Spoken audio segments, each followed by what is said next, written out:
Hey, good morning, everyone. Welcome to the Pet Show. Is your terrier a bit too territorial? Does your Himalayan have you hoodwinked?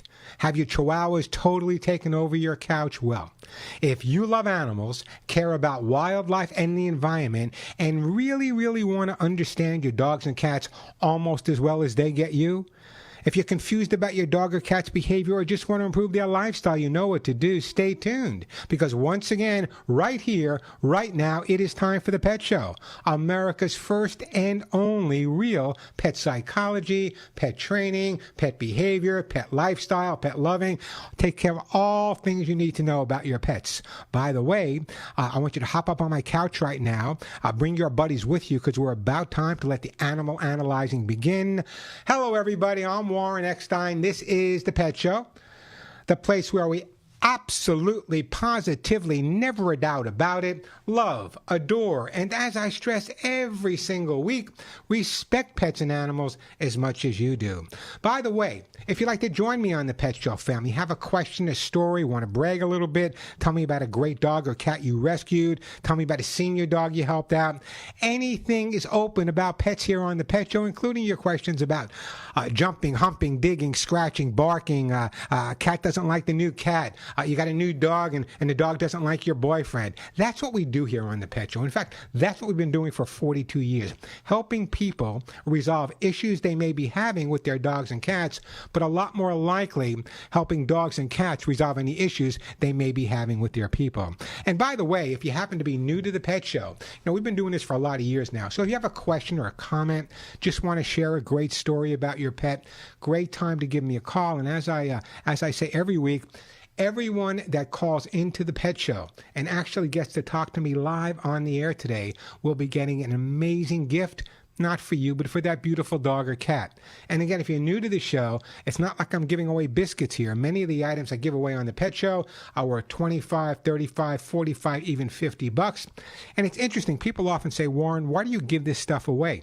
Well, very often, the product I'm giving away to the caller is helping the resolution or resolving the resolution that she or he may be having with their dog or cat. So plenty of time for your calls, lots of pretty amazing stuff to give away. I'll go over a list a little bit later, but if you have a question, a comment, just want to talk about how your dogs and cats are reacting in the wet weather, the phone number here at the Pet Show, 866-870 KRLA. That's 866-870 KRLA. If you're more like a numbers person, that's 866-870 5752, 866-870-5752. You can ask me questions here. We're also back this week. We were off last week.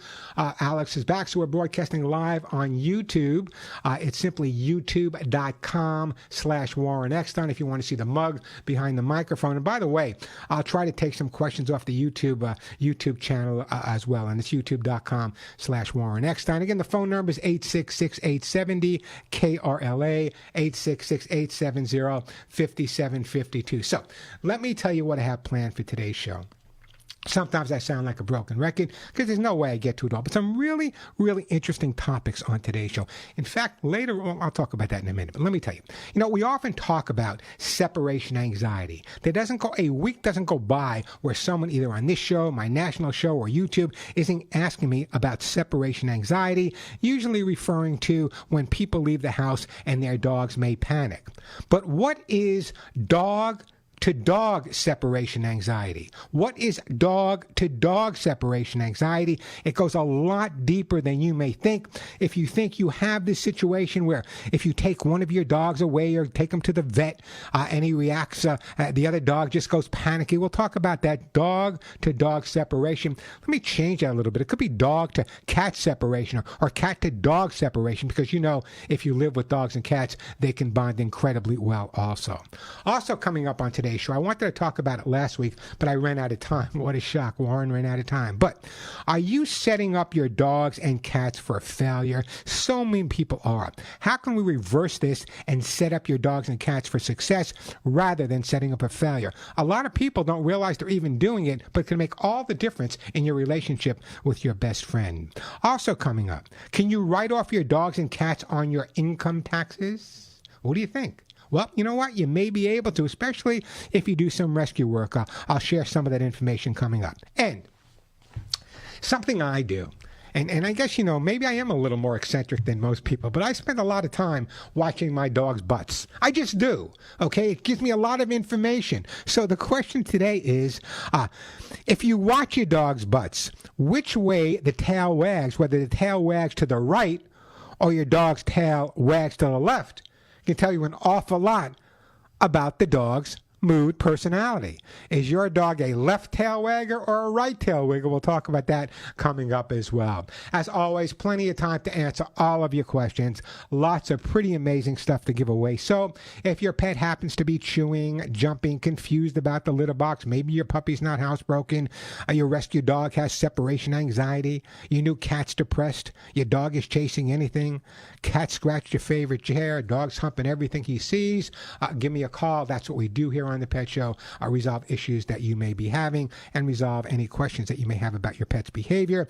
The question of the day is, there's a lot of questions of the day. I can give you a dozen, but the one I originally wanted, what is the cutest thing your dog or cat does? What is the one thing your dog or cat does that is so adorable that it just makes you melt? Give me a call, let me know, and a great gift will be on its way for your best friend.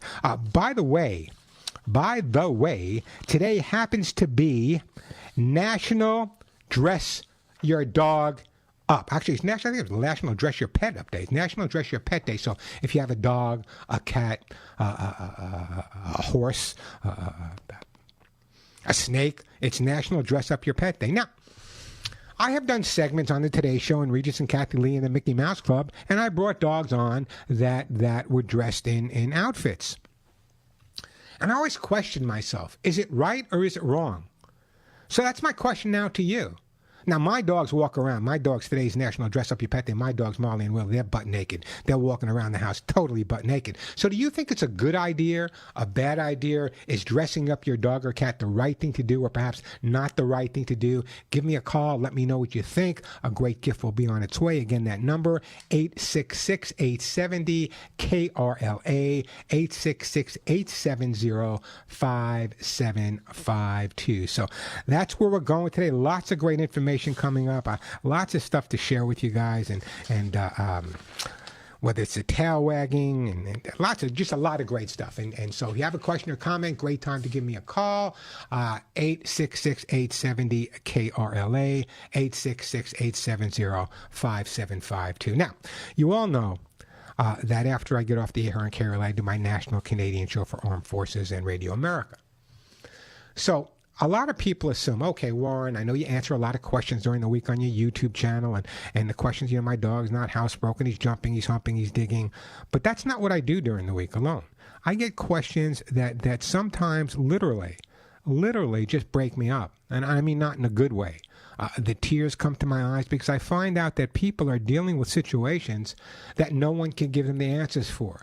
And I don't want to sound egotistical, but I've been doing this for a whole lot of years. So if I didn't have the answer, I'd be able to come up with some program that would still help resolve an issue you may be having. So in a little while, I'm going to share an email that I got this week. I haven't spoken to the woman yet. I will be speaking to her hopefully today. I just told her to call me on my national show with a subject that I don't often talk about here on the Pet Show, and it really is kind of a very interesting. So we're going to talk about that a little bit later. So I want you to tune in for that because it's really kind of interesting. It's not just my dog's peeing, my dog's jumping, my dog's humping, he pulls me down the block, Warren.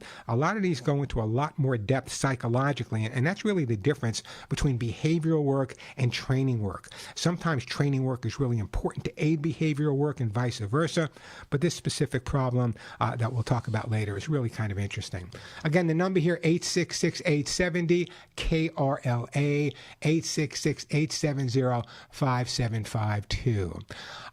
You know what, Irene, I'm going to take your call.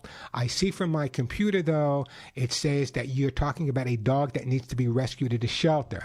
I just want to remind you that I cannot put dogs up for adoption here, but the fact that the dog is at a shelter means that hopefully someone at the shelter will be able to investigate any potential adopters. So let me find out what's going on. Hey, Irene, welcome back to the show. How can I help you? No, that's not the case. No, the dog is at a home It was okay. Vineland and Strathern, a dog looks like a Bernese dog or a smaller Saint Bernard, but it's all black, or it's a Chow. Okay, so let me stop you. Okay, I don't want to waste your time. I don't want to waste my time. I don't want. Listen, Irene, listen. Yes. Irene, listen. Okay, listen. The dog is at a private home right now, correct? No. That's what you just said. There was an open gate. Okay, well, go ahead, but it's the dog was wandering, and he was in the street. Cars had to stop, and so I. Where is the dog now? Where is the dog now? The dog is at it was an open gate. He walked into a back, like where the porch is, and just laid down on the porch. I yelled to the people to the front door. Okay, but Irene, I can't resolve an issue for you unless I get to the bottom line. Whose dog is it? Whose dog is it? It's a stray dog. Oh, if it's a stray dog, then when you need. And my point is this: the animal shelter only has one person in the field, and this was 2 hours ago I called. Irene, listen, I adore you. I appreciate you calling, but I can't spend a half hour on one dog based on the fact that I don't even know where the dog is, whose dog is it, what's going on. You called the shelter. I understand that. There's nothing else you can do at this point unless you want to bring the dog into your home. Get the dog into your home, and then maybe we can find another home for it. But the fact that the dog is out there or the dog is where, you need to get the dog. And the fact that the shelters are short, well, that's the shelters in the city's fault that they don't have enough people and volunteers working for them. But I don't have an answer for you. I don't know what to tell you. I deal with hundreds of stray dogs every single day. If this is a stray dog, someone needs to get control of the dog, then contact the shelter or bring the dog to the shelter. Let's find out if there's a microchip on him, and let's resolve the issue. That is by far the best thing I can do. I appreciate you calling, but sometimes there's just no specific way. You have to get to the point and tell me what the problem is. The problem is we have a stray dog that we need to either find a home for or get him into a shelter or get him to a vet to find out if he has a microchip. Phone number here at the Pet Show, 866-870-KRLA, 866-870-5752. And I love Irene for being so conscientious and careful about it. But you got to kind of put the pieces together. That's how you resolve the situations that you're dealing with. 866-870-KRLA, the phone number, 866-870-5752. So if you see a stray dog, if you see a dog that's out on the streets and you think it doesn't have a home, if you can take the dog into your home or your location, or you can call the shelter or take the dog to a vet and find out if the dog is microchipped, then we can find out if the dog does in fact belong to someone. If the dog doesn't belong to someone, then at that point you can work with the shelter, other rescues, and even post it on my Facebook that there's this dog now, we don't know who he belongs to, no one's coming forward, and now the dog needs a home and he's up for adoption. And we adopt literally across not only LA, but across the country and Canada. I must at least find homes for 200 or 300 dogs on any given week. The phone number here, 866-870-KRLA, 866-870-5752. Let me take a quick break here. When we come back, we have Karen, John, Michelle. I do have a couple of open lines, so it's a great time to give me a call. Even if you just want to answer the question, what's the cutest thing your dog or cat does? Or how are your dog or cats reacting in the rain? It just started raining here again hard in Santa Monica, and I went to open the door to let Molly and Willie out, and they kind of looked at me and said, "Are you kidding, Pop? Are you kidding? Wait till the rain stops, and then we'll go outside and do our thing." 866-870-KRLA, the phone number. Okay, so here's the deal.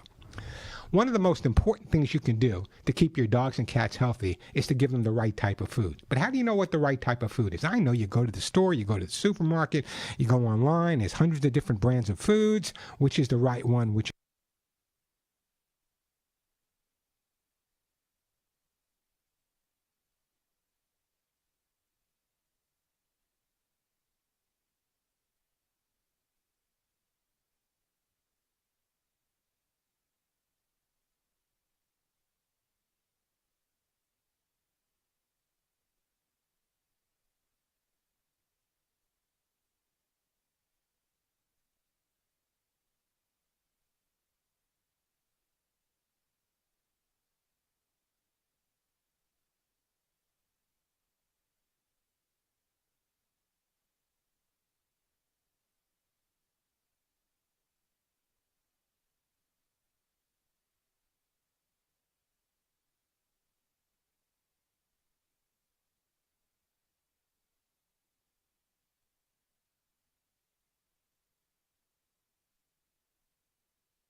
And we are back on the Pet Show on this rainy Southern California day. I'm Warren Eckstein. This is it, folks. America's first and only real pet psychology, training behavior.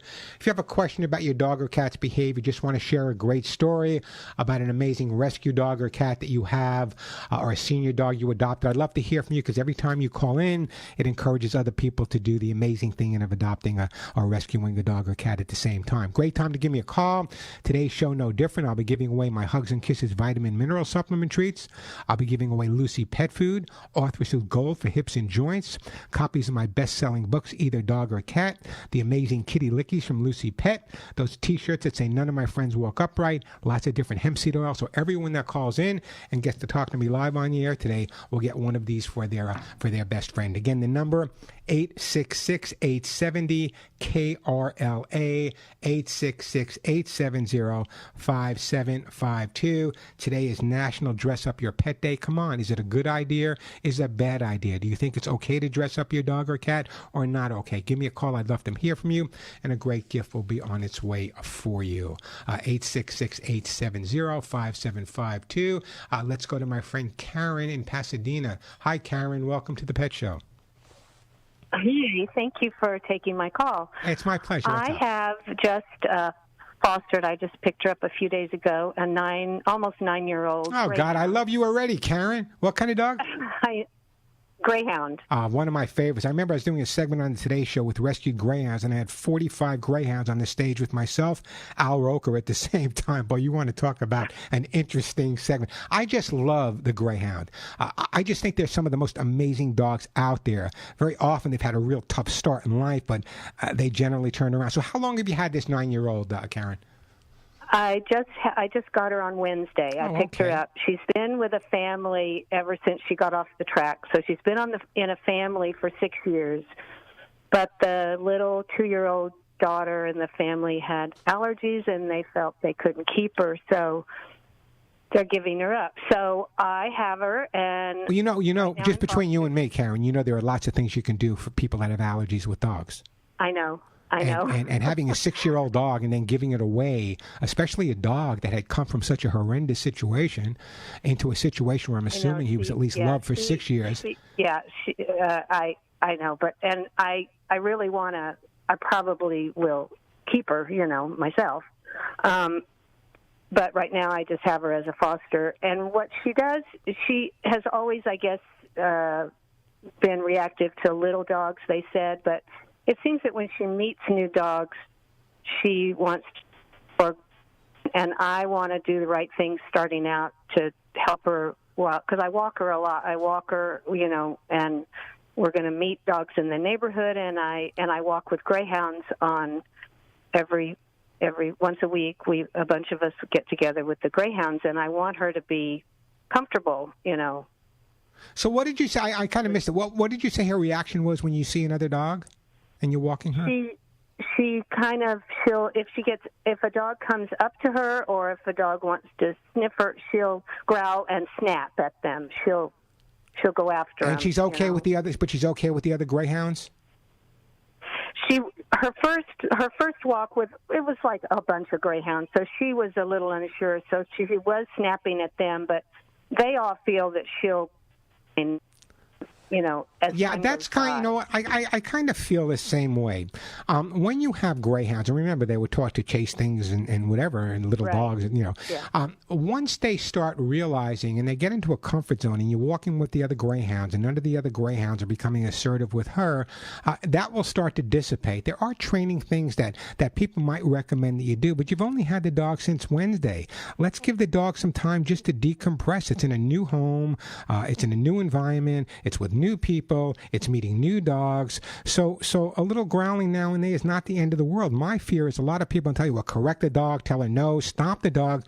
And my feeling is this: give her some time just to decompress. Let her just be herself. If she growls a little bit, knock it off and just keep walking. But give her some more time. I would not use any type of corrective approach at this point. I think the best thing we can do is just gradual exposure, and little by little she will come around. Now, I've done a lot of work with Greyhound Rescue America and lots of different greyhound groups, and this is a problem that is not unusual. But given some time just to decompress and realize that there's this new environment is pretty amazing. I'm getting all these treats. I'm getting hugs. I'm getting kisses. I'm getting to see other dogs. I'm going for more walks. All of that's going to make a difference. It also sounds to me like if they had a child, I don't know how their child was, but if the child had allergies, probably the dog wasn't getting a whole lot of attention or socializing in that home anyway. So I think all of those pieces put together will make all the difference for you. Okay. I just didn't want to do anything wrong. Yeah, the thing you need to do right now is nothing. I mean, yeah, build up her confidence, build up her self-image, but give her a little time just to kind of decompress a little bit. How is she doing other than that? I mean, are you falling in love with her yet? Come on, Karen, the truth. She loves people. She's on my bed. She's just a doll. She just is the sweetest thing, and just loves to be touched and something in my belly, Karen. There's something in my belly. Just something. I don't know. There's just something telling me that this dog may have your last name soon. I think so. I'm just speculating here, Karen. My husband passed away in May, and I'm ready for a companion. It's not interesting. Having lost a spouse myself, I know how difficult a time that is to get through. And it's, in fact, one of the letters I'm going to read later is from a listener in Hawaii that had a similar situation. So anyway, bond with each other.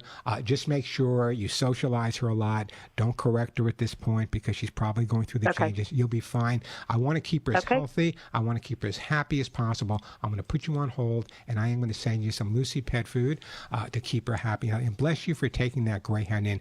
Absolutely amazing dogs. It's no joke. I had I think 49 or 50 greyhounds. They're all with me with Al Roker, and God, I can't believe I'm forgetting some of the hosts' name. It wasn't Jane Pauley. I'm forgetting their names. Anyway, great call, by the way. Phone number here at the Pet Show, 866-870-KRLA, 866-870-5752. Let me take a break. When we come back, we got John, we got Michelle, we got Joanne. I do have one line open, 866-870-KRLA. Is anyone going to respond to whether it's good or bad to dress up a dog? I'd love to hear from you guys. I kind of have mixed emotions, but I want to hear from you guys. Do you think it's okay to dress up your dog or cat? Give me a call. Let me know. The phone number, 866-870-KRLA, 866-870-5752. That is the way to get through. Let me take a quick break, and then we'll get right back to your calls. One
And we are back on the Pet Show. I'm Warren Eckstein. Great time to give me a call. The phone number 866-870-KRLA, 866-870-5752. Got a question or comment about your pet's behavior?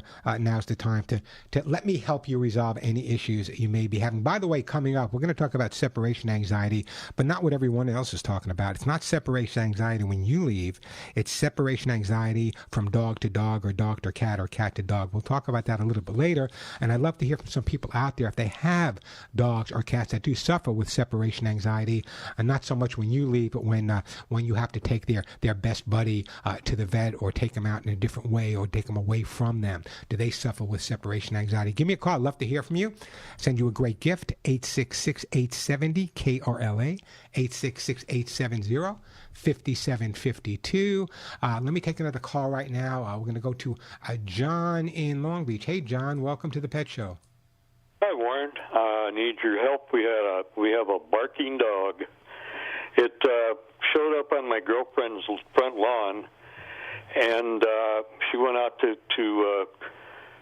find out how it was, and it had been probably injured, sideswiped by a car a little bit.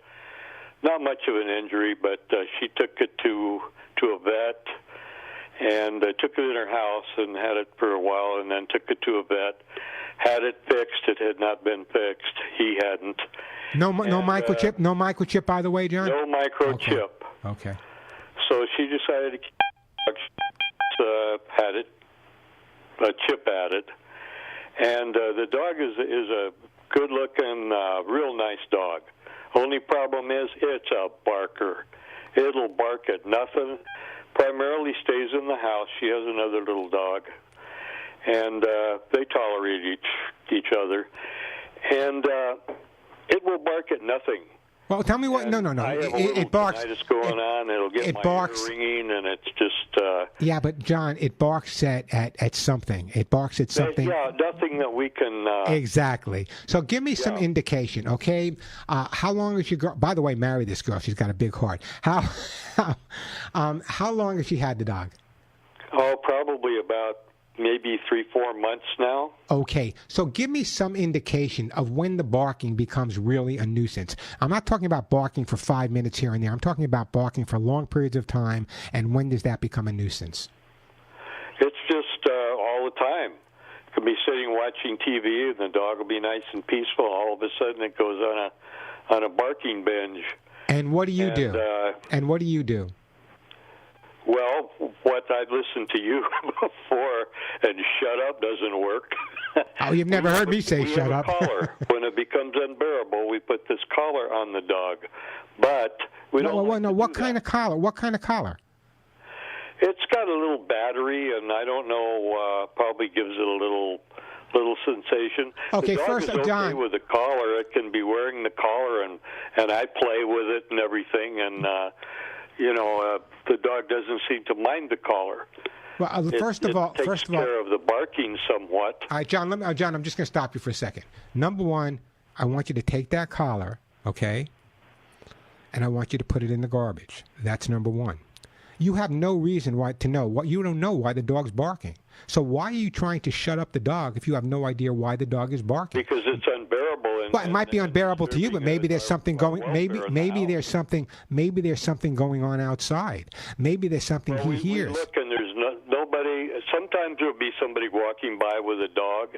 Do you believe that your ears are as good as your dog's ears? Do you believe that your sense of smell?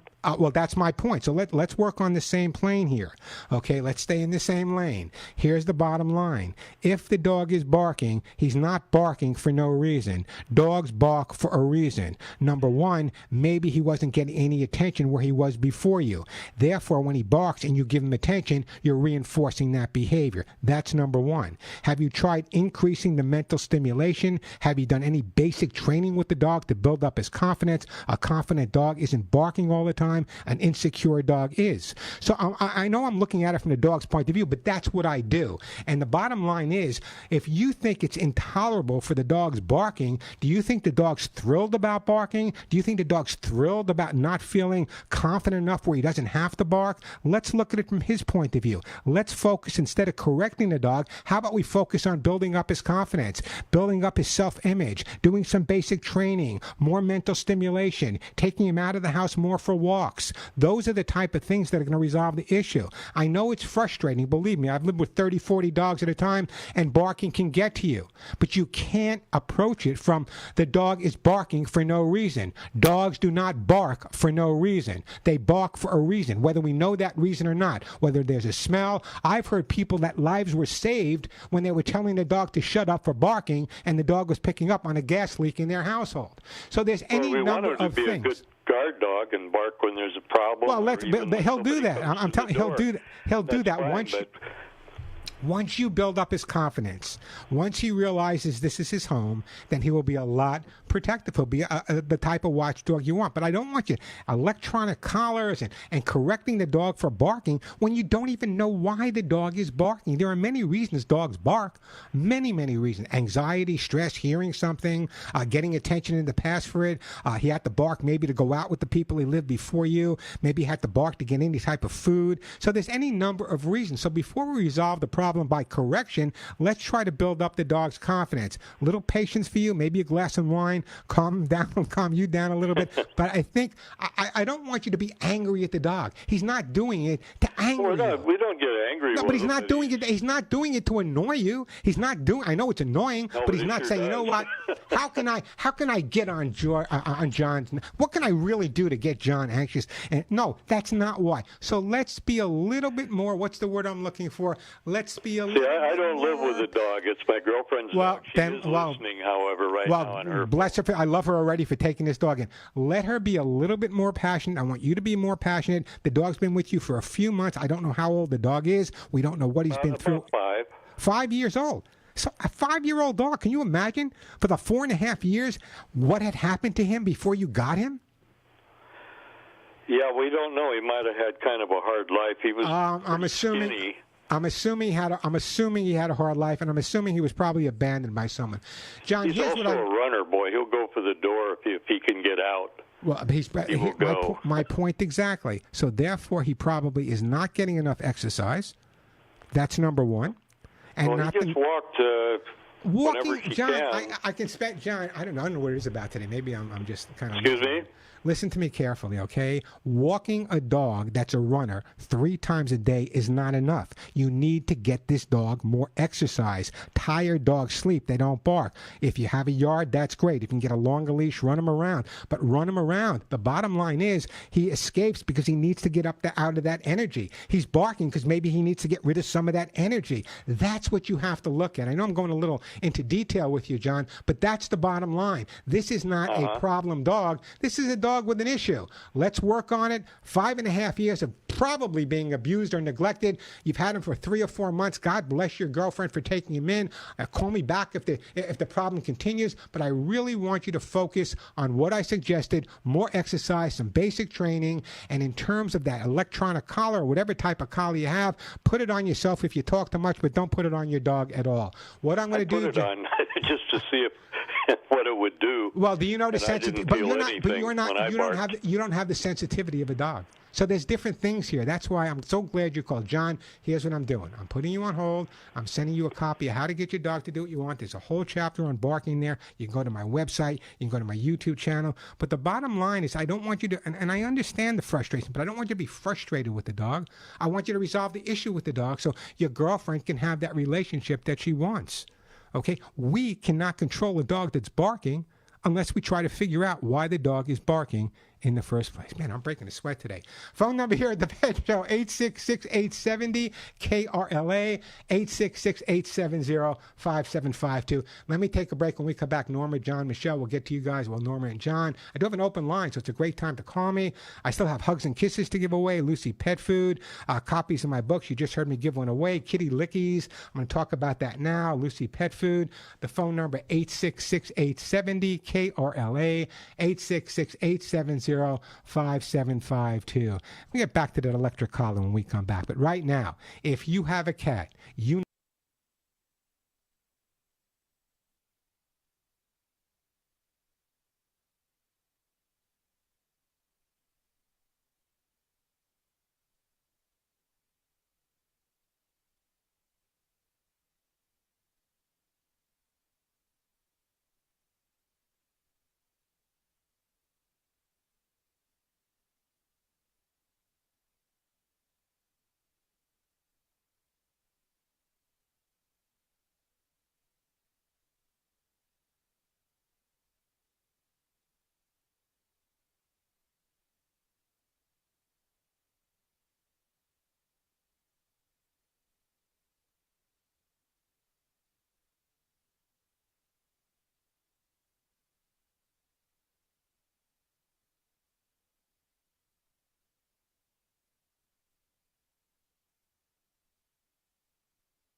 And we are back on the Pet Show. Great time to give me a call. I do have an open line or two on this rainy day. The phone number 866-870-KRLA, 866-870-5752. Just a reminder that a lot of the items I'm giving away on today's show are worth $35, $45, even $50. So we're not giving away milk bones here. So if you have a question or a comment, want to share a great story about a rescue dog, talk about your dog in the rain, give me a call, 866-870-KRLA. 866-870-5752. Michelle, I know you've been howling for a long time. I will get to your call, and I will send you a great gift. The same thing with you, Norma. But I want to share this.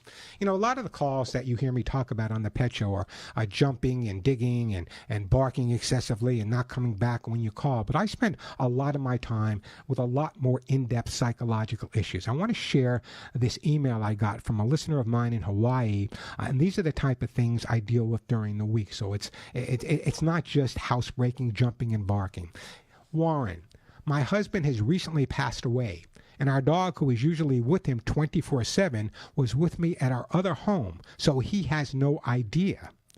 I feel I cannot ever bring him back to my husband and our dog's main condo because he will go crazy waiting for him to come back. He seems to be doing okay with me at our home, but doesn't know his dada is never coming back. God, that brought tears to my eyes. This has made me a complete mess.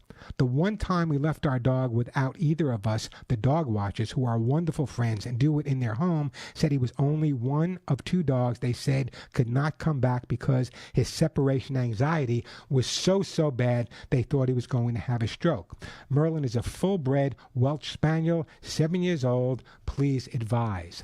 These are the type of real in-depth psychological issues that I have to deal with on a regular basis. And so I want you to understand, my heart breaks for this woman, and I'm responding to her as we speak, and I'm not going to go over what I'm going to do. I'm going to, once I tell her, I'll talk about it next week.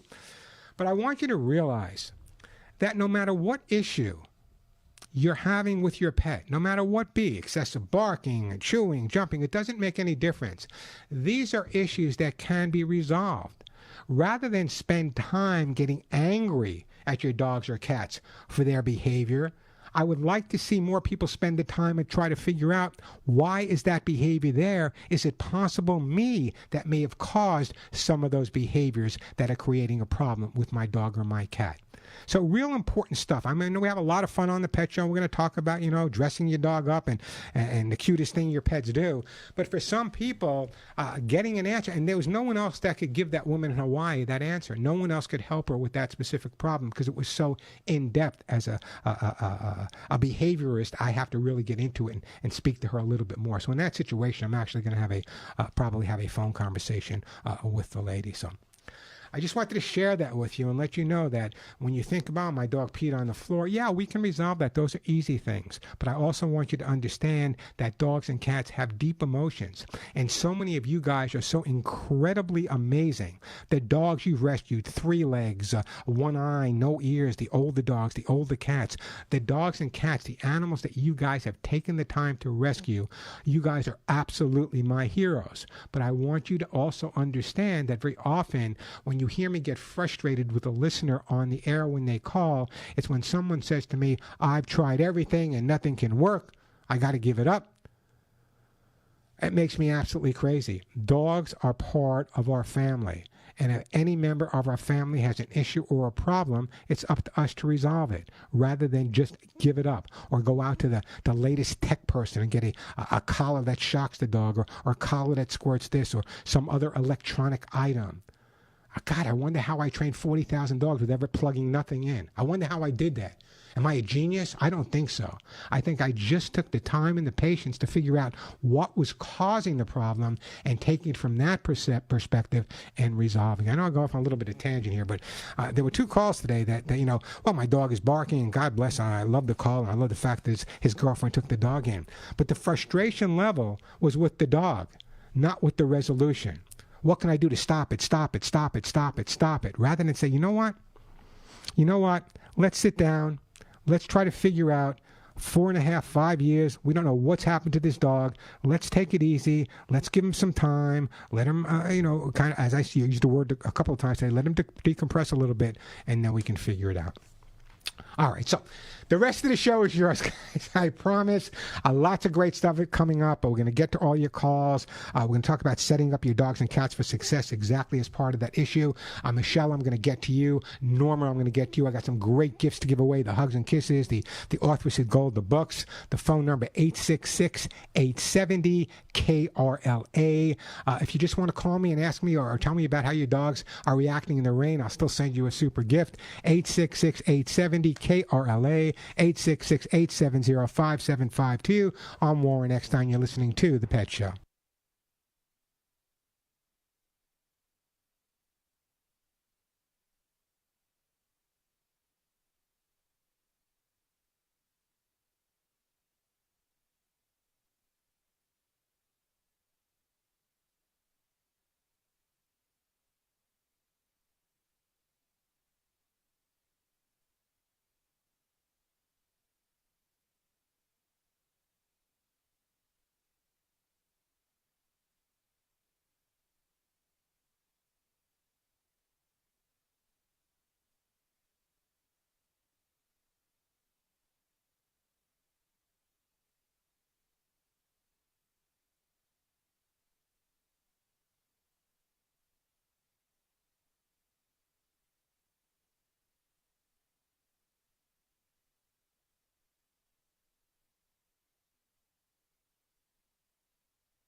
And we're going to break for the top of the hour. When we come back, Norma, Michelle, you be my first two callers. The phone number 866-870-KRLA. We got plenty of time to answer all of your questions and comments. Lots of amazing stuff to give away.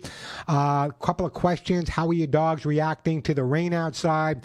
What's the cutest thing that your dog or cat does? And is it okay to dress up your dog or cat? Basically, this is National Dress Up Your Pet Day. I'd love to get your opinion. The phone number 866-870-KRLA. 866-870-5752. I think if it's one thing that we learned this first hour on the Pet Show is sometimes it's important to sit down with your dog and try to negotiate and try to figure out why the problem is there. So many people are using the electronics, or we're going to approach it this way, or we're going to approach it that way.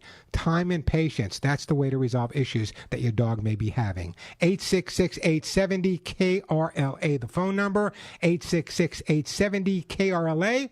Quick break, then right back to all your phone calls. I'm Warren Eckstein, and yes, you are listening to The Pet Show.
we are back on the Pet Show. Want to find out why your dogs and cats behave the way they do? You have any issues they're jumping, humping, digging, scratching, not using the litter box?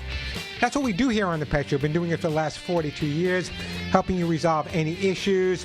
No such thing as instant gratification when you're dealing with behavior. It takes time. It takes the time to figure it out and resolve any issues that you may have. But if you have a question, great time to call me. Again, a reminder that everyone listening to the Pet Show, if you call in and get to talk to me live, I will in fact send you a super gift. And again, those gifts are not just giveaways. I give them away because very often the gift is part of the resolution for the issue you may be having. All right, just before we get back to the phone lines, Michelle, Norma, Bill, Jaylene, I live in Santa Monica. You know that, okay? Not always thrilled about it, but I do live in Santa Monica. And it's been raining here, just like it's been raining up and down the entire state. So the other day, I was reading Nextdoor. All our communities have Nextdoor, and I'm on Nextdoor as well. And one of the people in my Nextdoor area was letting their dog outside, and the dog ate a mushroom and ultimately died. So I just wanted to bring that up for a second, okay? Because I go out there, when I take Molly and Willie out in the backyard, I go out there first because my backyard was inundated with these little mushrooms. And you got to really look for the little ones coming up in between the blades of grass. So here are the symptoms. The symptoms most frequently seen in dogs are lethargy, staggering, panting, whining, dizziness, salivation, vomiting, tachycardia, and even collapse. You know, most dogs don't die from it, but no one really knows how much of the mushroom the dog has to get to before it becomes a problem. So please, if you're taking your dogs for a walk outside, or if you're using your backyard, take an umbrella. If it's raining, go out there first. You know, it broke my heart to hear this story about this woman who lost her dog from eating one mushroom. Maybe, I don't know, maybe one, maybe more. But anyway, the bottom line is some mushrooms out there, in fact, some of the mushrooms are actually called, not so much in LA, but they're called deadheads. And this goes all over the country. So please, please, please be careful. Anyone out there seeing a lot of mushrooms, give me a call. Let me know. 866-870-KRLA, 866-870-5752. I'm going to take you guys right in order. And up first is going to be Michelle in Agoura Hills. Hey, Michelle. Welcome to the Pet Show. Hi, thanks for answering my call. Oh, it's my joy, Michelle. Is it raining up in Agoura Hills? You betcha. There you go, all over the place. Alrighty, I have a 1-year-old German Shepherd mutt rescue, and she is a big lover, but lately, her and I are both in training together, and I'm trying to learn patience. But when I have people come into my house or greeted, I've been working on her, like, sitting and calming down, but she jumps on people, and she's been, like, nipping at their hands and stuff like that. So. Well, you said to me that you're in training. Also, like, chewing. She chews everything. How old did you say she was? She's around 1. Around a year old. And how long have you had her? And she was 3 months. Oh, so you've had her for a while, and this has been going all this time, and you've been working with a trainer. So, what has the trainer recommended you do to stop the dog from nipping and jumping on people? Well, actually, it happened more so. It doesn't happen to me because I turn my back when she jumps. It's more so the nipping of hands. When she got spayed, she obviously needed a lot of exercise, and she was stuck inside she couldn't jump and everything. So it's been happening more, like, she's excited. Okay, so I understand she's excited, and dogs use their mouth when they're anxious or when they're excited. I understand that, but you can't explain to someone that your hand's being chewed on because your dog's excited. So my question goes back to this. You said you've been in training with your dog.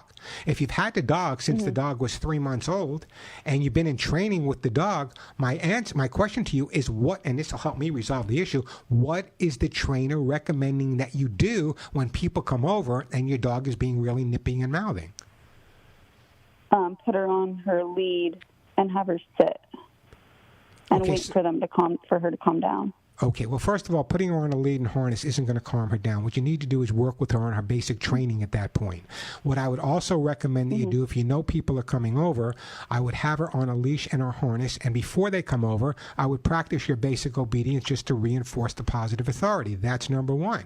When the dog is really being nippy, and the type of nipping you're describing to me is not aggressive nipping, it's anxiety nipping, by putting the dog in a sit-stay command at that point, the dog is already anxious. Try to put a kid in a sit-stay. Try to put them in a corner when they're a little excited and stressed at that point. So the thing to do is not overly correct the dog. Let's figure this out, okay? The dog's excited to see people, so let's exercise him before people come over.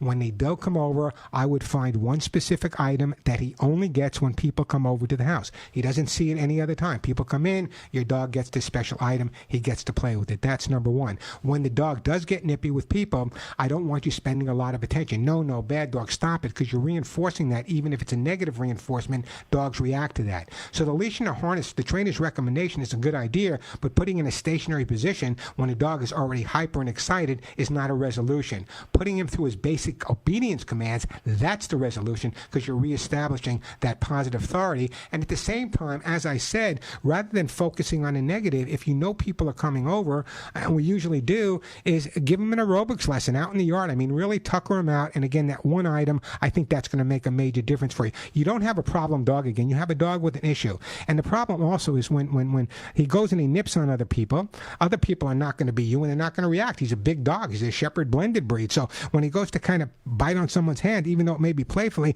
their reaction is going to be pulling away. So now he thinks he's playing with another dog, and it gets worse. So what I would do also is, if you have some close friends have leather hands, I would have them come over, and I would specifically set up training sessions when the people are there. Let me give you an example.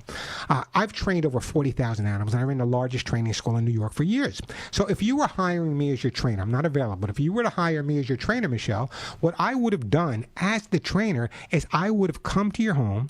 I would have established that you would have some friends come over to your home, so that as the behaviorist, as the trainer, I could visualize exactly what you're going through and set up a specific program. Now, in your case, the specific program is more mental stimulation, more exercise, and establishing positive authority. I promise you, if you're consistent with that, in a couple of weeks, you'll be calling me back, and your problem will be over and done. Yeah, thank you. And then also, do you recommend, she loves chewing, but is there a safe type of bone or something that she can chew on? She like the ropes and stuff, she'll just rip it apart. Yeah, that's, for her. I don't use a lot of rawhide with my dogs. I don't give them rawhide. But have you tried some of the Kong toys? Yeah.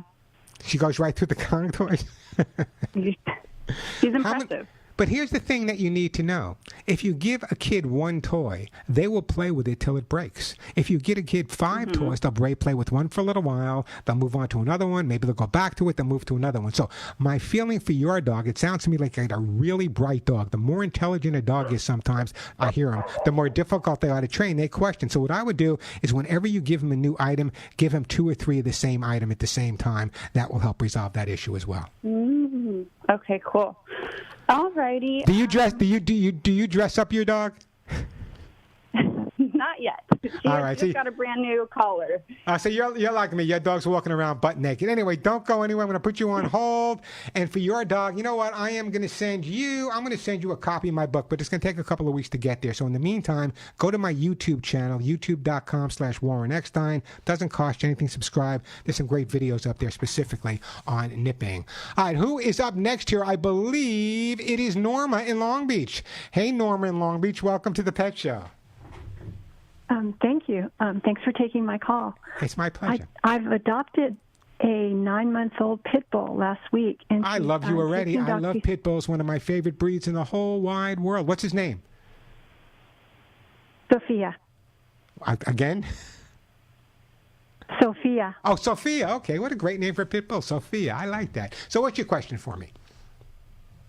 Well, her vet is closed on the weekends, and she's been doing a little vomiting and a little diarrhea after she gets her doxycycline twice a day. Yeah. And I'm wondering if I should consult somebody the pharmacist doesn't seem like the right party, and it doesn't seem like an emergency.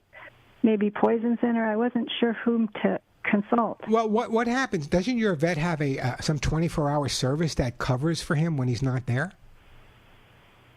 No, they have a recording that says these are the emergency centers that you can go to. Okay, so what I would do is I would call the emergency center and say, listen, my vet is not available over the weekend. My dog is reacting in such a way.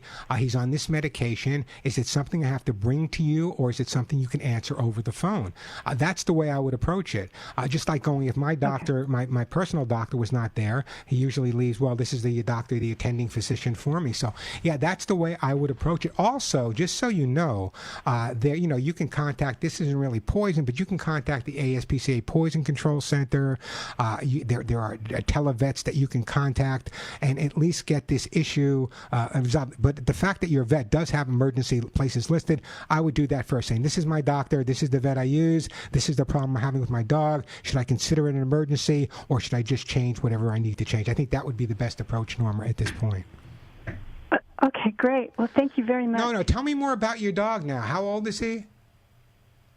She's 9 months old, and since she's getting better from her kennel cough, she's running back and forth. Oh, great. She probably had a tough 9 months of her life. So let me do this.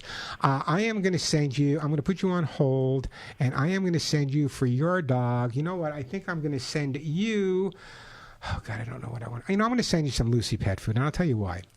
Dog's just coming in, new dog in the environment. I think that's really good. Kennel cough, kennel cough's kind of interesting. It can take a really, really long time for it to get out of the dog system. I mean, I've had dogs who had kennel cough for long periods of time, but I would definitely make that phone call to the emergency vets covering for your vet and see if they can answer that question. Your pharmacist may not know the answer to that. You might want to try calling a compounding pharmacy as well, but I think going to the vet is probably the best approach. Phone number here, 866-870-KRLA, 866-870-5752. Plenty of time for your calls. Lots of great stuff to give away. I guess, Alex, you want me to take a break right now, don't you? So let me take a quick break. Then when we come back, we'll get to all of your calls. 866-870-KRLA, the phone number. 866-870-5752.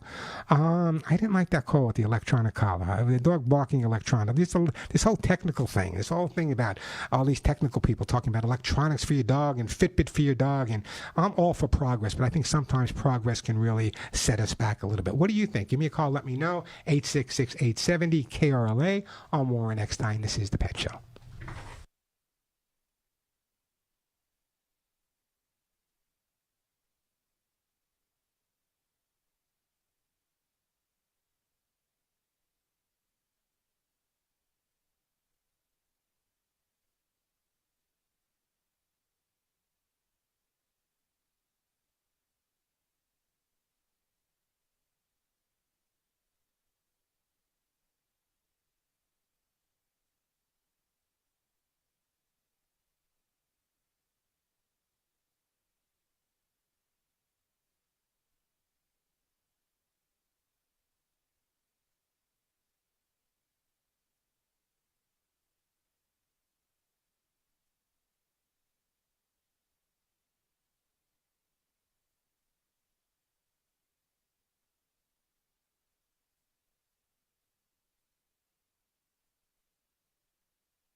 And we are back on the Pet Show. The phones are jam-packed. Bill, Francis, Jolene, Diane, Donna, we're going to get to all your calls, but let me just spend a minute here, okay?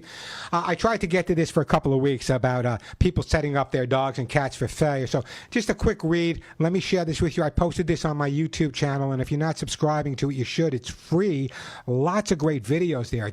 Daily pet tips. And so check out youtube.com/Warren Eckstein. So just listen for a second here. You know, setting our dogs up and our cats up for success, we really just mean setting up realistic goals and understanding that we as their guardian need to help our pets out by staying consistent and having fun. Get to know your pet. This isn't supposed to be work. It's time for bonding and learning. When fear and frustration start to step in, take a step back, end the training session, go back in it later once everyone is happy and focused again. So many people, I mean, just the other day I was reading a story about someone who adopted a dog and they had the dog for 3 weeks and the dog wasn't housebroken and was barking, so they gave up on the dog and they started just tying the dog up, not giving the dog the opportunity to become all that he can be. So please remember, don't set your dogs and cats up for failure, set them up for success, set up some goals, and just follow through on them. All right, let me get back to the phone lines here. Who's been holding on the longest? It looks like it's going to be Bill in Tustin. Hey, Bill, welcome to the Pet Show. Hello there. How you doing? I'm doing good. How about you? Not bad at all. Sitting What's in up? the rain. Yeah, the rain's kind of. I like the rain's kind of nice though. It reminds me of Long Island where I grew up. Yeah, it's a nice day, that's for sure. So what's up? Let's see. I have about a 10-year-old, very pretty white Frenchie named Betty, and as a puppy or a younger dog, I tried socializing her quite a bit, and I didn't really notice anything that seemed abnormal about her. But as she got a little bit older, she's very ornery to other dogs if she gets the opportunity, and it can be on the leash or off the leash, and quite lovable to people, like no issues with that at all, a real sweetheart. But I have tried several things, like carrying treats in my pocket and picking her up. So in other words, if she was aggressive towards another dog, Bill, you would give her a treat. Well, no. I mean, I would try to distract her from it, I guess. Okay. So, but she was kind of getting rewarded for being bad. That's exactly where I'm going. So, Guy, what else have you tried? Well, someone recommended, like, put some coins in a can and kind of shake it if she starts, seeing another dog and starting to bark and starting to howl and all those things. But I haven't really noticed anything that seems to distract her when she sees another dog. So what we've tried, or what the trainers have recommended, or people have recommended to you, is when the dog is being aggressive, that you need to correct the dog versus trying to figure out why the dog is being aggressive in the first place. So let me give you a couple of examples. Right off the bat, the can with the pennies is something all trainers used many, many years ago in the 1800s, including myself, many, many years ago. But we've come a long way since that, baby. So here's what we need to understand, that we don't want to overly correct the dog, because the dog is already being aggressive. Trying to correct her is going to make the dog more assertive and more aggressive. What we need to do is we need to counter condition the scenario. If the dog is not comfortable and showing aggression towards other dogs, what we need to do is let her know that when other dogs are around, only amazing things are going to happen. So for example, what I might want to do is, if you have other friends with other dogs, you might want to kind of bump into them on the street, walk on the other side or whatever, and then they see the dog and you just keep walking. If the dog reacts, you just keep walking. You don't stop. That's number one. Number two, when the dog is showing the type of aggressive behavior, at that point what I would do is I would start just doing some basic work with the dog so you have some basic control. I know Frenchies are small dogs, and a lot of Frenchies are untrained because they purposely train their people rather than people training them. But the aggressive behavior, 10 years it's been going on, correct? 10 years? Well, I'd say less than 10. I mean, as a puppy, I want to say maybe up to a year or maybe 2. I didn't notice it so much. And then as she got a little older, it just started escalating. So here's what I would start doing. I would start giving her exposure to other dogs. If you take her to a park with his dogs, stay maybe 50 yards away. I just wanted to start associating seeing other dogs with nothing negative happening. And then over a period of time, gradually, you can start getting closer and closer. But I want you to understand that dogs learn through the associative memory. So every time she sees another dog, even if she starts out being aggressive, but then she kind of calms down, they learn by that. So they don't remember everything, they remember the last thing. So what I would try to do is take her around other dogs, again, counter conditioning, and I would just try to make her feel as confident as she can when she is around other dogs. First at a distance, then getting closer and closer. And then, as I said, have some friends kind of walk by you, and you just keep walking. Don't say a word. Give her a lot of praise after she passes the other dog and she's calmed down a little bit. This is not a major problem. When you say aggression to me, though, does it mean that she's biting or attacking them, or is she just bullying them? Well, I mean, it's boisterous. I mean, she will make these weird, high-pitched kind of, I don't know. Has any of the dogs that she's been with been bitten?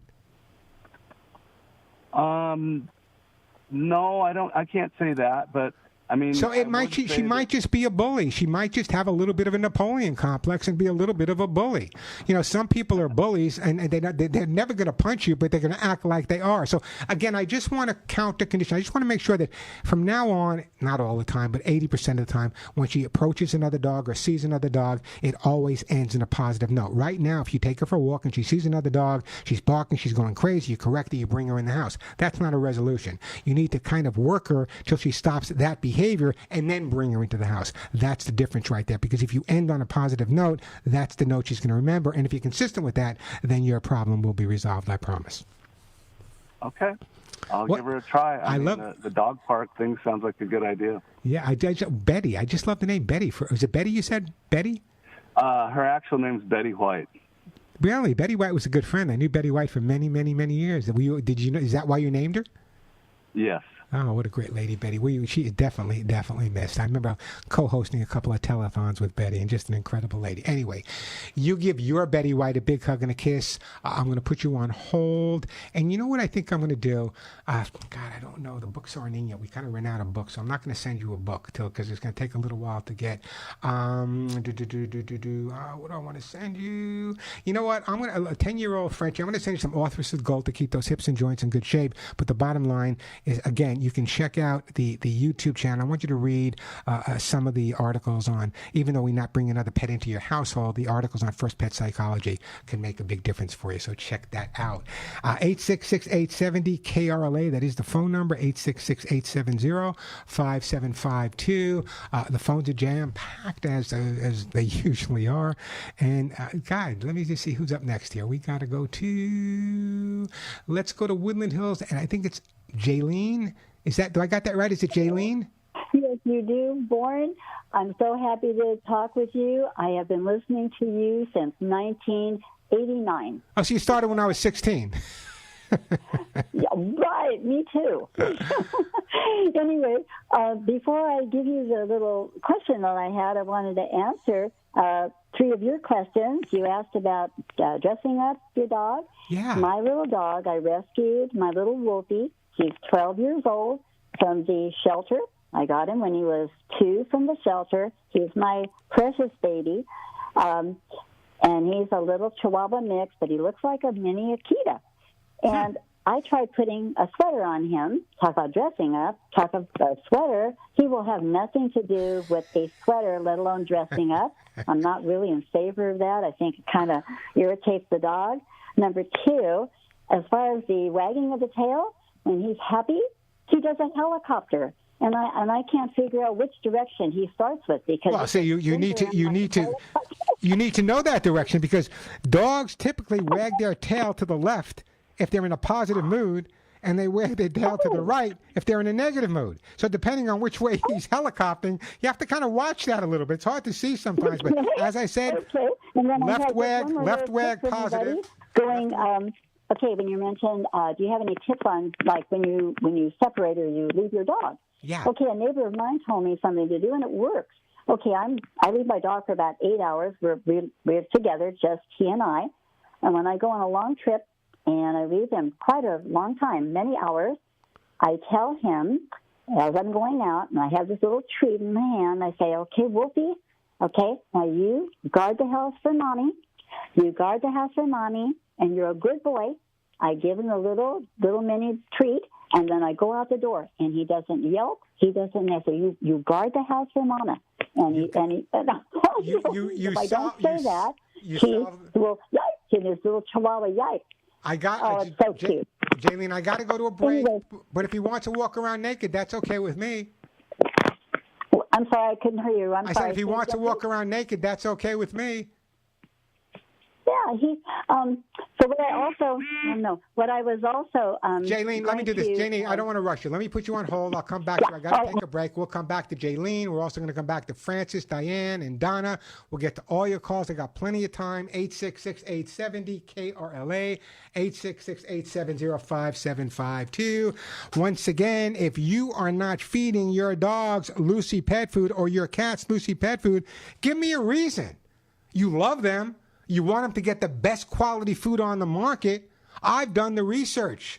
This is the food I feed my own dogs, Molly and Willie. This is the food my relatives, my friends, my neighbors, and so many of you guys out there realize the difference once you start feeding your dogs and cats Lucy pet food as well. By the way, manufactured right here in Southern California. Joey Herrick, my friend, the guy's crazy about animals, crazy like we are. He just has the same passion that we do.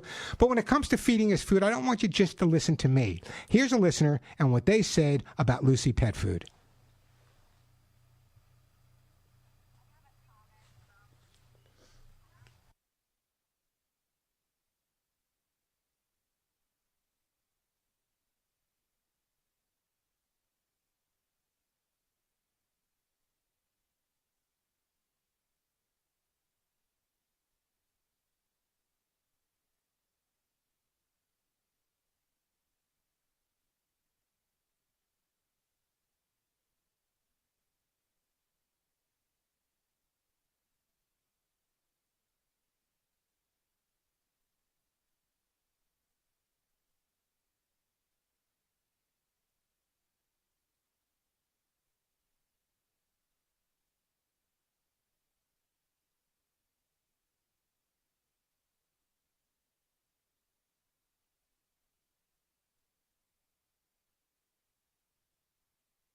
And we are back on the Pet Show. I'm Warren Eckstein, 866-870 KRLA. Can you deduct your pets on your taxes? Well, there are ways you can, but let me just share this because so many of my listeners are involved with rescue and foster. Money you spend caring for foster animals is considered a charitable donation if it's for a qualified nonprofit group. Most animal shelters will cover the costs of food and medical expenses for pets people foster, but anything you're not reimbursed for could potentially qualify. Just be sure to track all your expenses and keep receipts. By the way, if you're a volunteer, again, as so many of my listeners are, as a transport driver for an animal shelter, you can also deduct tolls, meals, and parking, as well as mileage cost at the current rate. Maybe it changed a little bit, but at the time this was printed, it was 14 cents a mile. So if you're doing what you should be doing, perhaps you should speak to your accountant, and just maybe, you can save a few dollars doing the amazing work you do, saving all those animals. Let me get back to the phone lines here. We're going to take you guys in order. Let's go to Garden Grove first, and Donna. Hey, Donna, welcome to the Pet Show. Hi, Donna. Hello. Hi, Donna. How are you? I'm good, and how are you today? I am doing super. How can I help you today? Well, the reason I'm calling, I actually have two issues with my pit bull, Mackie. We adopted him from the pound about 4 years ago. When we adopted him, he was, I saw him, and he was in the pen with about 5, 6 other dogs playing and romping around. And then he's fine with my little dogs that I have at home. I have 4 Chihuahuas plus him. But the issue is when my husband takes him for a walk, as soon as he sees, another dog or another person, he basically almost takes my husband's arm off, 70 pounds of nothing but muscle, trying to get to this other dog or this person. So are you saying the dog's aggressive towards people as well as other dogs? I'm not going to say that he's aggressive because I've never given him the opportunity to get that close to maybe bite somebody, but he is trying to get to them and like running, pulling towards them, trying to smell or whatever. I don't know what he would do. In other words, it might be just that he wants to go introduce himself and meet the other dogs. It's very difficult via the radio, but here's my scenario on this, okay? We don't know if the dog wants to go over and ultimately play. We don't know if the dog wants to go over and be aggressive. But what happens when the dog is wanting to go over, he's being corrected by your husband, and I understand why. But the bottom line is it's kind of putting him on guard that something may be wrong with that other dog or that person. So one of the things I would try to do, and it's really, really difficult at this point, is when you have people come into your home, what's his reaction to the people? He normally starts barking. But does he get along with them towards the end? No. So he doesn't get along with people either? No, not at the house. I mean, like when we've gone out of town and unable to take him with us, I board him. And I know that when we've taken him in, as soon as the person comes out with that leash or whatever you call it that just basically goes around his head. Yeah, it's a slip lead, yeah. He starts growling and showing teeth. But once it's on him and he's walked back to his kennel, they always say, oh, he's fine. But it's just at that point. Yeah, but that's the point I'm getting at. The point where he's showing what you're considering, your husband's considering aggressive behavior. May not have been aggressive behavior at the beginning, and overly correcting the dog and not giving him that exposure a little bit at a time may have made him actually more fearful or more assertive. So the thing that I would be doing right now is when your husband does take him for a walk, maybe you can have a friend outside across the street or down the block, and when your dog walks by, he can just yell, "Dog, hey, how you doing?" And then maybe toss a toy over. Again, I want the dog to start realizing when when you take him outside and he sees another dog or another person, he's not going to be pulled back. And I know it's hard to hold a 70-pound dog back from your husband, but what it's going to happen, he's going to get something positive. So in other words, there's an association of positive when he sees another dog or a person, not negative. I think, and I'm just telling you from my heart to yours, that this was probably a created problem. It doesn't mean it can't be resolved, but it was probably created. And I understand why. In other words, the dog's pulling and you don't know how he's going to react. You don't want it to hurt somebody or hurt another dog. So that fear has probably created more of a problem than the dog really had. I would also recommend some good training, basic training with you, so when the dog is being aggressive or assertive that way, you're not yelling, no, no, no, stop it, stop it, stop it. Your husband's not pulling him back, making him more crazy, but in fact, you have a positive way to communicate with him. Sit, stay, whatever you need to do. So I think what we need to do is take the constant no, no, no when he sees another dog and do some basic training, and now when he's reacting in a negative way, using that positive basic training to accomplish what we want to accomplish. Not going to happen overnight, not the easiest problem in the world to resolve because it's been going on for so long, but again, it's kind of a guardian created problem, and I understand it's not your fault, but I understand the fear factor, but if you follow my advice, I think we can bring the dog back around. And pit bulls are such incredibly sensitive dogs anyway. Yes, he is. God, what's his name, by the way? Mackie. But again, I don't mean to be coming down on you or your husband, but if you don't know, you don't know. And I'm surprised the shelter should tell people when they adopt dogs, what's the most important thing you can do. Number one is socialize, and when you're done socializing, socialize some more, then do your training kind of at the same time. So many of these dogs are great dogs, but they've never had the opportunity to socialize, or perhaps maybe had some really negative reactions from people and other dogs early on in his life before you adopt them, and God bless you for adopting him. I really, really do appreciate that. So Donna, what I'm going to do? Well, he was adopted. I mean, he was adopted twice and returned. We're the third owners, and they were going to put him down. So there you go. It's my point. It's my point exactly. In other words, when the dog displayed a problem, rather than try to work on the problem, they just took him back to the shelter. Second people adopted him, problem same, nobody resolved it, came back to the shelter. So the bottom line is this dog has every reason to be the way he is, but let's resolve it. Whatever time he has left, hopefully another 20 years, let's make it a positive experience. He wants to be friendly with people. He just doesn't know how. He might even want to be friendly with other dogs. He just doesn't know how. He's friendly with your chihuahuas, right? So he just doesn't know how. When he sees another dog out on the street and he sees your husband or feels your husband walking him, maybe he associates those other dogs with things in the past and maybe is fearful that he's being really protective of your husband rather than aggressive just towards the other dogs. So what I'm going to do is I wish you can get a trainer coming into your home. If you can afford it, great. If not, I'm going to put you on hold. What I'm going to do is I'm going to send you a copy also of how to get your dog to do what you want, but it's going to take a little bit to get there. We kind of ran out of them over the holidays, and so did some of the other places. But that'll be on its way, and I do appreciate that phone call. 866-870-KRLA, the phone number, 866-870-5752. Coming back, we have, we'll go to Diane. We got Francis. The phones are pretty busy, 866-870-5752. Let me do this. Let me take a quick break, then I'll come back to your phone calls.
And we are back on the Pet Show. I know what happened to Jaylene. I put her on hold, and I guess she disappeared on me. So give me a call back next week, Jaylene, or try to give me a call now, see if we can get back to you. But right now, first it's Francis, then it's Diane. Hey, Francis, welcome to the Pet Show. Hello. I just wanted to weigh in on the dressing up the dogs. And I don't care for it. I feel I don't care for it. But then on the other hand, I don't care for dog shows either. I think it's just, they're not dogs. They're not treated like dogs. It just bothers me. Well, I didn't hear the last part of it, but here's my opinion, okay? My dogs, as I said, walk around naked. However, if it's cold outside, they should get a sweater on. But more important than that is the concept is the decision to be butt naked or wear clothes should be the dog's decision or the cat's decision. In other words, if they're not comfortable, then don't put it on them. If they're comfortable, then and they enjoy wearing it. Some dogs absolutely love being dressed up because they get a tremendous amount of attention when they are dressed up. Specifically when you have a dachshund and a hot dog bun, they always look so adorable with that. So I think it really a lot has to do, Francis, with the concept of whether the dog enjoys being dressed up or the cat enjoys being dressed up or not. My dogs, Molly and Willie, I don't know their background. I adopted them. They were a little bit older when I got them from the High Kill shelter.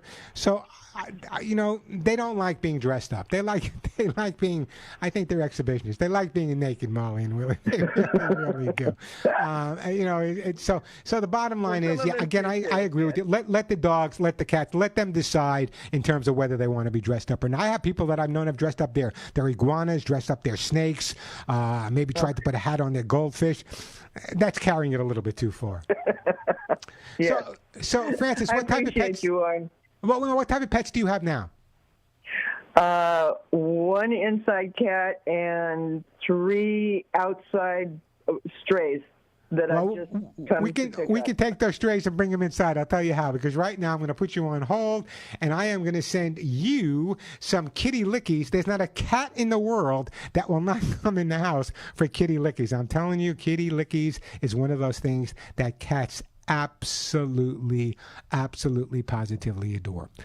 866-870-KRLA, the phone number, 866-870-5752. I definitely want to get to you, Diane. I don't want to rush you. So in a couple of seconds, I'm going to take a break, and I'll get back to you right after that. And I appreciate that call. A lot of people think it's not a great idea to make eye contact with their dogs. All animal lovers wish they could talk to their animal companions. While it's not a perfect solution, you can communicate with your animals, such as dogs, through emotions and facial expressions because your dogs are smart enough to understand them. Our dogs make eye contact with us for many reasons because it's their way of trying to understand our feelings, and they are connecting with us in the only way they know how. So we need to invest in our dog's emotions as well. So the old concept, if you stare into a dog's eyes, it means they're aggressive. Well, certain dogs maybe, but you're talking about your dog. I'm talking about your dog at home, your best buddy at home. And the bottom line is sometimes animals read body language so much better than we do. They can tell when the pupils are dilated. They can tell when the pupils are good. They can tell by your body motion. They can tell. So I say I have eye contact with Molly and Willie every day. We have our little meditation time where Molly and Willie kind of look at me and I look at them. And by looking at your dog or cat's eyes, you go much, much deeper into your dog or cat's soul and really get to understand them. I honestly believe that if you spend that type of quality time with your pet, it really pays off in the relationship that you have. And I got to tell you, my Molly and my Willie, when we have that bonding time, it's like Doggy and Warren Nirvana. That I can tell you. Phone number here at the Pet Show, 866-870-KRLA. Again, I'm going to tell you about the YouTube channel, and here's why. There is so much great information there. And the bottom line is it's free. One of the reasons I send you to the YouTube channel is obviously on the radio I can answer your pet and animal questions, but very often I can't go into the depth I'd really like to get into. Why can't I go into that depth? Because obviously we're under time constraints, so we try to answer your questions as best we can. But on my YouTube channel, I can spend a little bit more time in videos answering some of those questions. In fact, you can go to my website, Ask Warren. Can't answer all the questions, but many of them. So if you're not subscribing to my YouTube channel, and as I said, it doesn't cost you anything, and if you love dogs and cats, you're going to get information like you'll get nowhere else. Check it out. It's simple enough to do. Simply go to youtube.com/my name, which is Warren Eckstein, ECKSTEIN, youtube.com/Warren Eckstein. Let me do this. I know, Jaylene, we lost your call. I don't know what happened to you, but if she calls back, tell her we'll send her what she wants. Okay. Oh, she is online. Okay, cool. Let me do this. Let me take a quick break. When we come back, Diane, you'll be up. Phone number 866-870-KRLA. Quick break, then right back to your calls. Listen.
And we are back on the Pet Show. Let me go back. Jaylene called back, so let me go to her quickly, then we'll try to get to you, Diane. Hey, Jaylene. So I know you had a question for me. What was it? Can you hear me okay? Absolutely. We don't have a lot of time, so what's your question? Sure, and I'll be brief. Can you please recommend a small treat, soft treat for my Chihuahua mix, who is 14 pounds, and he is almost 13 years old? Can you give me any recommendation for something? I try to change his treats, but then he gets a little tiny. Jaylene, I got exactly what I'm sending you. Not only are we going to treat, we're going to give him another 13 or 14 years. I'm going to send you a jar of my own hugs and kisses. How's that? Oh, wonderful, Warren. Thank you so much. No. I want your dog to be healthy and happy for his whole life. So, again, wonderful. Oh, don't go anywhere. Again, I'm going to put you on hold. This time, the lovely Suzette will pick up, and we'll get that out to you. Let me see if I can help out Diane real fast. Hey, Diane, how you doing? Hi. I don't have a lot of time. I may have to put you on another show, but what's your question for me? I have a black lab that came from Guiding Eyes. He's just trained within 1 inch of his life. There's no aggression, no problems. It's just the opposite. He is there for the love. He will, he looks like Bugs Bunny when he gets those hearts in his eyes, and I'll know, and he'll look up at me, and all of a sudden he'll jump up and want to hump me. That is the only thing that he does that he's great with other dogs. He's so perfect. But it kind of, he's 75 pounds, so if he attacks me from behind, and it's just total love, and he's not dominating me because he's... Yeah, but when he well, that may be a way of he's expressing his feelings. So what I would do is when he does start to hump you, that's when I know he's been really trained. Put him through 5 minutes of training at that point. So bring him down and just have him make him. Yeah, just establish him. I don't want to correct them for that because you have such an amazing relationship. So I think the most important thing that you can do right now is I don't know exactly why he'd be humping you at this point. You've been together for a while. It's not really doesn't sound like dominance to me. You might be a pretty lady, but I don't think you're that attractive. I'm the only one he does it with. Then maybe you spend so much time with him that maybe there is a little dominance there. Not necessarily, dominance is not always aggressive or assertive. Maybe there is a little bit dominance or protectiveness or possessiveness there. I think that's the word I want to use. Maybe at that point he's being a little possessive, and that's where the humping comes into play. So it's not sexual, so don't feel flattered. It's just the fact that he wants to have that relationship with you, Diane. So yeah, I would go through some of the basic training at that point just for a couple of minutes, reestablish some positive authority, and you should be fine. Great, thanks. What's your dog's name, by the way? Kibble. Kibble. I love that name. I'm going to put you on hold, and we are going to send Kibble. We're going to send Kibble. I am going to send Kibble some Orthrosuit Gold for the hips and joints as well, and I appreciate that call. By the way, you know that as soon as I get off the air here, within a couple of minutes, I'm going to be doing my national and Canadian show for Radio America Armed Forces. Write this number down. You can call then. I give away the same type of gifts. This number, you can start calling in exactly 1 minute. 877-725-8255, 877-725-8255, 877-725-8255. Thank you, Alex. Thank you for setting. Until next week, you know what to do. Give all your pets a big hug and a kiss for you, one between the ears for me. I'm Warren Eckstein, and thank you for listening to The Pet Show.